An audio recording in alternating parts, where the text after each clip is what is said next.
জেলেদের জালে ধরা পড়ছে ঝাঁকে ঝাঁকে ইলিশ। সরবরাহ স্বাভাবিক, তবুও কমছে না ইলিশের দাম। চড়া দামে বিক্রি হচ্ছে বাজারে। কিন্তু কেন?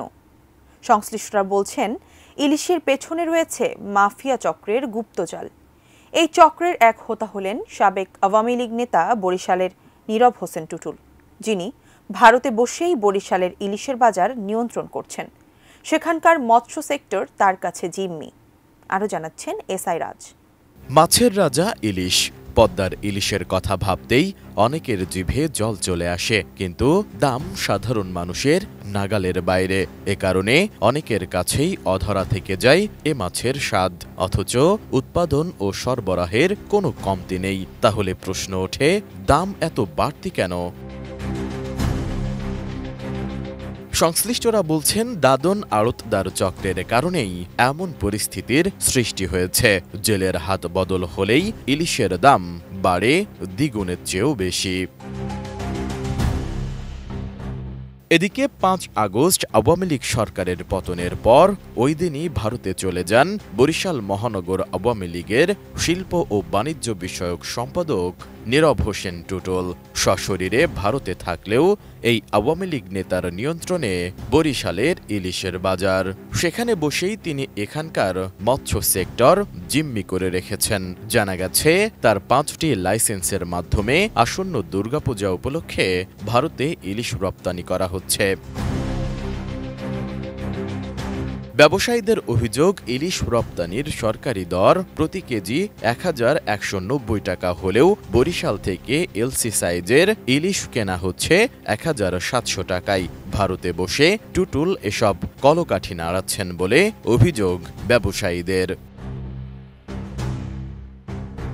এ বিষয়ে বিভাগীয় মৎস্য অধিদপ্তরের উপপরিচালক নৃপেন্দ্রনাথ বিশ্বাস বলেন, কোথা থেকে কি হয় এটা জানা নেই। এ বিষয়ে আমাদের কোনো তদারকিও নেই।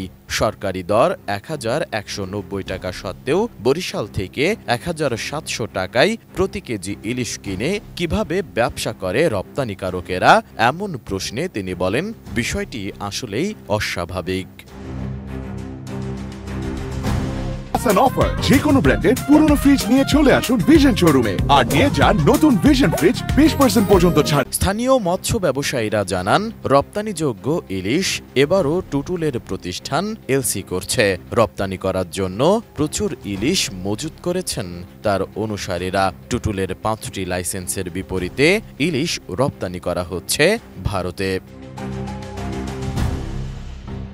পোর্ট রোডের একাধিক মৎস্য ব্যবসায়ীর অভিযোগ, টুটুলের লোকজনের দৌরাত্ম্যে মাছের দাম বেড়ে গেছে।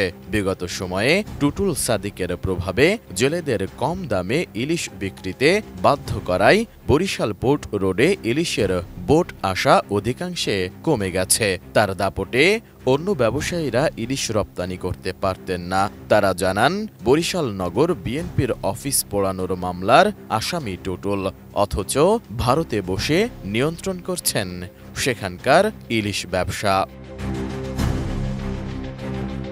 খোঁজ নিয়ে জানা গেছে, টুটুল তার মামা বাবর শিকদারের মাধ্যমে মৎস্য ব্যবসা চালিয়ে যাচ্ছেন। এ প্রসঙ্গে বাবর বলেন, এবছরও টুটুলের ৫টি লাইসেন্সের বিপরীতে ইলিশ রপ্তানির সুযোগ দিয়েছে সরকার। দুর্গাপূজা উপলক্ষে বর্তমান সরকার প্রথমে ভারতে ৩,০০০ টন ইলিশ রপ্তানির অনুমতি দেওয়ার সিদ্ধান্ত নিয়েছিল, কিন্তু শেষ পর্যন্ত ২,৪২০ টন ইলিশ রপ্তানির অনুমতি দেওয়া হয়। এ অনুমতি দেওয়া হয়েছে ৪৯টি প্রতিষ্ঠানকে। এর মধ্যে ৪৮টি প্রতিষ্ঠান ৫০ টন করে ২,৪০০ টন, আর একটি প্রতিষ্ঠান রপ্তানি করবে ২০ টন ইলিশ। এসআই রাজ, এটিএন নিউজ।